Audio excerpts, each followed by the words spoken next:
I am a child of an alcoholic addict who died when I was 9 years old. Before she died, I had been to the bottom of the disease with her, the bottom of the bottom.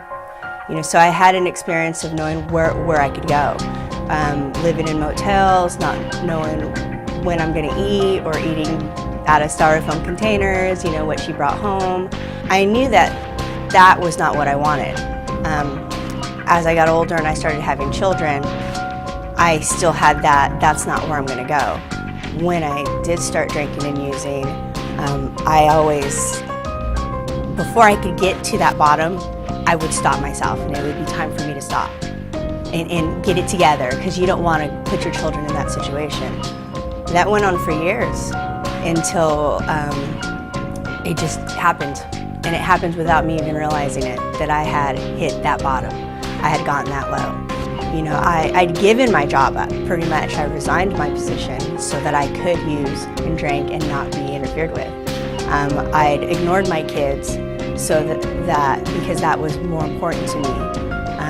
My son was diagnosed with diabetes, and my disease became more important than his disease.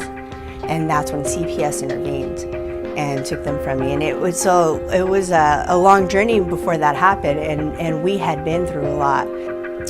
But I finally hit hard. I had traded my kids for that bag and that bottle. And it's really hard sometimes when I think of it that way.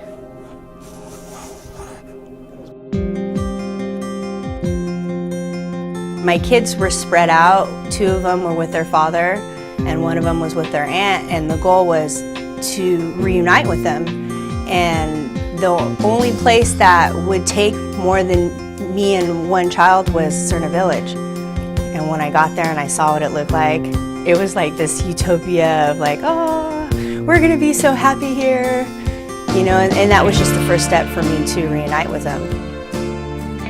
I had a strong foundation in my recovery from where I had come from, because in order to get there, you'd be referred from the facility.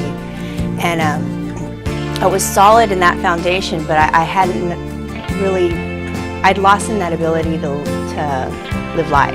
How do I be that neighbor, that friend? How do I pay my bills? How do I be back into that functioning society of how to live? And those were the goals. What I got far superseded what I ever expected I was going to get.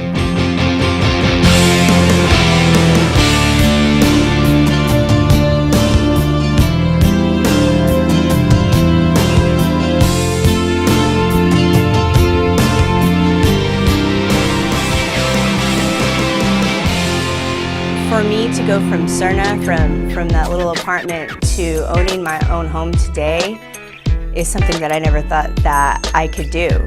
That was like the bridge I had to cross to get where I'm at today. And it wouldn't have happened unless I started somewhere. And I started there. I don't think that they have a title for what I want to do. I want to be that professional world saver, to give back or to save it 1 person at a time. I'm going to school for human services and chemical dependency, and hopefully I can go on to Sac State or wherever I can go to social work to save the world after that.